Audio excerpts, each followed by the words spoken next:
My name is Michael Mostyn, and I'm the National Director of Public Affairs for B'nai B'rith Canada. For the past 27 years, B'nai B'rith has been compiling an annual audit of anti-Semitic incidents in Canada, which provide a snapshot year by year of the state of anti-Semitism in Canada. Last year, there were 1,135 anti-Semitic incidents that we compiled data on in our audit. This represents an increase of 8.9% over the year before. And actually, frighteningly, it's stabilized over the past 10 years, a disturbing trend in Canada that shows that there's a new higher allowance of anti-Semitic incidents. Where are these incidents coming from? They're reported all across the country. Last year's audit numbers reflected audit numbers that came out of Statistics Canada. They were based on 2006 hate crime data that was compiled by police services, and in 2008 came out with a study. They showed that of all the religious ethnic groups in Canada, the Jewish community was most targeted by nearly 2/3 of the incidents. 63 of these reports were targeted against the Jewish community. Comparatively, the next most targeted community was the Muslim community, where there were only 27 incidents. Our 2008 audit clearly shows that there was a disproportionate increase in the targeting of Jews in Canada. And this is very, very significant because at the same time, demographically, there has been a decrease in the Jewish community in Canada. And when nearly 1% of the population is targeted by 2/3 of the hate crimes in this country, we have a very serious problem with anti-Semitism in Canada. Psychologists and police, they all say that approximately no more than 10% of the population will report a hate crime.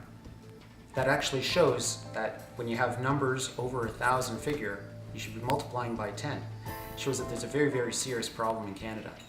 Anti-Semitism affects people in a variety of areas throughout their life. It happens on college campuses. It happens in the work environment. It happens in social networking situations. And it can have a very, very profound impact on individuals, particularly some individuals that are survivors of the Holocaust. I'd like to give a couple examples of what took place on university campuses last year. In Hamilton, at an anti-Israel protest, there were repeated shouts of "Death to the Jews." In Canada, 2008, University of Wilfrid Laurier in Waterloo, our anti-hate hotline received a call from concerned students on campus. I happened to be in the Toronto office and rushed down to the University of Waterloo, where I saw a university professor of sociology calling out students by name, calling them nefarious names. Imagine how you would feel attending a class that he was teaching next semester. One could perhaps understand a professor versus a professor, a student group versus a student group, but completely beyond all the lines for a professor to target students on campus. Some more examples. A caller to Revenue Canada heard the employee of Revenue Canada say, "Don't worry, we're not going to Jew you down." In Nova Scotia, there was a radio call-in show. One of the callers called in and blamed the Jews for the Mumbai terror attacks that had just taken place in India. A Hanukkah display was torn down in front of a Jewish person's home. In Calgary, a Facebook posting on the internet, "Let's make a Kick a Jew Day." In Montreal, synagogue having bricks thrown through its windows. And finally, in Moncton, cars sprayed with swastikas in the parking lot. These are all examples of anti-Semitic incidents that took place in Canada, in your and my backyard, last year.